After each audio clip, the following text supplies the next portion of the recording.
औज़ुबिल्लाहिमिनश्शैतानिर्रजीम बिस्मिल्लाहिर्रहमानिर्रहीम अस्सलामु अलैकुम वरहमतुल्लाहि वबरकातुहू। आज मैं अपनी अज़ीज़ बहनों के लिए इस तरह का वजीफ़ा लाई हूँ, रिज़्क़ की तंगी दूर करने का, कारोबार चलने का, हालात बेहतर करने का। आप अगर ये अमल करेंगे इंशाअल्लाह आपको बहुत फ़ायदा होगा और रिज़्क़ की तंगी दूर हो जाएगी। और ये अमल करने के लिए नमाज का पाबंद होना बहुत ज़रूरी है।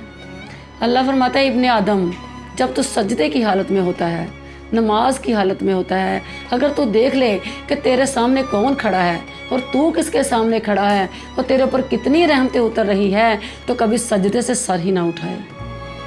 और जब आपको नमाज की तौफीक नहीं मिलती, नमाज नहीं पढ़ते, तो ये मत सोचो कि नमाज नहीं पढ़ी, मुझे टाइम नहीं मिला। लेकिन इस बात से परेशान हो जाओ कि आपने कौन सी ऐसी खता की है कि जो अल्लाह ने अपने सामने आपको खड़ा करना पसंद ही नहीं किया। नमाज़ों की पाबंदी के साथ ये वजीफ़ा करें, इंशाअल्लाह आपके घर में बरकत ही बरकत हो जाएगी। सबसे पहले फजर की नमाज के बाद जब आपने आटा गूंदना है, बिस्मिल्लाह शरीफ पढ़ के आटा गूंदें। उसके बाद रोटी बनाने के लिए पेड़ा जब आपने बनाना है तो उसके ऊपर आपने 36 मरतबा या अल्लाह या हमीद या गनीयु अल्लाह ताला के इस्म मुबारक इस तरह पढ़ने हैं कि जब आपने 3 लफ्ज़ बोलने हैं, या अल्लाह या हमीद या गनीयु, इसको एक बार अकाउंट करना है।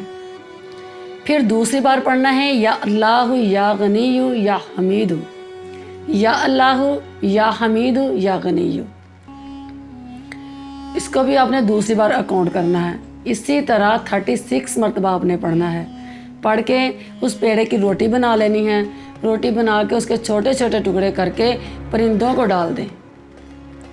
और ये अमल आप सुबह के टाइम करें, इसलिए कि सुबह के टाइम नबी पाक अलैहिस्सलाम का फरमान मुबारक है कि उन्होंने अल्लाह से दुआ की थी कि अल्लाह मेरी उम्मत की सुबह में खैर फरमा दे, ताकि सुबह के टाइम जब मेरी उम्मत काम करे उसमें बरकत ही बरकत हो। इंशाअल्लाह सुबह के टाइम परिंदे घोंसलों से निकलते हैं और भूखे भी होते हैं। जब वो रिज़्क़ खाएंगे तो इंशाअल्लाह आपके लिए बहुत दुआएं करेंगे, आपको दिल से दुआएं देंगे, तो जिसकी वजह से आपके घर में बरकत ही बरकत हो जाएगी। महीने में कुछ दिन आप मीठा दलिया बनाकर कुछ बच्चों को तकसीम करें और कुछ नहर में बहा दें। इंशाअल्लाह आपके घर में रिज़्क़ की तंगी नहीं रहेगी। व आखिरु दावाना अनिल हम्दुलिल्लाहि रब्बिल आलमीन।